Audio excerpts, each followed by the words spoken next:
নামাজ পড়ছে একজন ব্যক্তি, সে আল্লাহর সাথে সরাসরি কথা বলছে, তার পাশে কথা বলা জায়েজ নেই। এমনকি নামাজরত ব্যক্তির পাশে কোরআন তেলাওয়াত করাও জায়েজ নেই। কথা কি বুঝতে পারছেন? একজন ব্যক্তি নামাজে দাঁড়িয়েছে, আল্লাহর সাথে কথা বলছে, পাশে আপনি কোরআন তেলাওয়াত করতে পারবেন না জোরে জোরে। মনে মনে করতে হবে, করতে চাইলে মনে মনে করতে হবে। অনেক সময় মসজিদের ভিতরে দেখবেন নামাজ পড়া হচ্ছে, শোরগোল করছে। নবী সাল্লাল্লাহু আলাইহি ওয়াসাল্লাম বলেছিলেন, আখিরুজ জামানে, তিরমিজিতে আছে হাদিসটা, আখিরুজ জামানে ইসলামের নামটুকু থাকবে, ইসলামের প্রকৃত বিষয়গুলো থাকবে না। কোরআনের মাসহাফ থাকবে, যে মাসহাফ, কোরআনের মাসহাফটা থাকবে, এর শিক্ষাগুলো থাকবে না।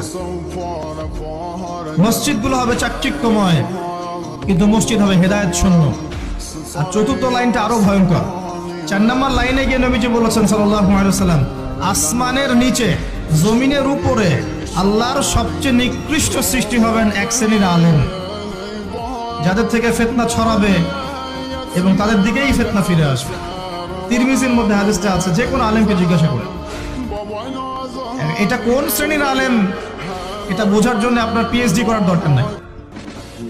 যারা দিনকে দুনিয়ার বিনিময়ে বিক্রি করেছে তারাই সেই শ্রেণীর আলেম। যারা সত্য কথা বলতে ভয় পেয়েছে তারাই সেই শ্রেণীর আলেম।